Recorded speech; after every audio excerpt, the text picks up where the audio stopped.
भुवनेश्वर स्पर्श हॉस्पिटल रे physiotherapy day उपलक्षे स्वतंत्र कार्यक्रम आयोजित हो जाइए। कार्यक्रम में हॉस्पिटल वरिष्ठ डाक्तर मान द्वारा किभली फिजियोथेरापी माध्यम विभिन्न रोगरू मुक्ति मिल पार तापर एक आलोचना चक्र आयोजित करा जो अनेक रोगी और विभिन्न वर्गर लोक मैंने रही। डाक्तर जयप्रकाश प्रधान फिजियोथेरापी पर अनेक गुरुत्वपूर्ण तथ्य प्रदान करते जहाँफल प्राथमिक स्तर रोगी निज रोग को चिन्हट कर फिजियोथेरापी माध्यम किभली उपकृत हो पार तापर कार्यक्रम को आसीथिबा रोगी मानकु उचित मार्ग देखाइथिले डाक्तर। जो कुंठावत मनोभाव रही पछघुंचा मनोभाव रही फिजियोथेरापी नहीं से जिनस मन दूर करूँ से आम आज वर्ल्ड फिजियोथेरापी डे मुख्य उद्देश्य। और आज आम थीम हूँ लो बैक पेन अंटा व्यथार फिजियोथेरापी मूल्य कौन रही।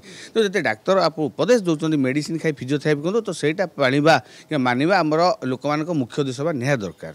पीडिया टू जेराटिक छोट बेलू आरंभ कर बाध्यक सब वर्ग लोक ट्रिटमेंट करता आम एक्चुअली गोटे कंडीशन ट्रिटमेंट कराए फिजियोथेरापी जो सर्टिफिकेट आम गोटे फिजियोथेरापी नुहे आम गोटे आसेसमेंट थाए आसेसमेंट करता पेसेंट कौन कंप्लेन से अनुसार ट्रिटमेंट प्लान कर ट्रिटमेंट करता।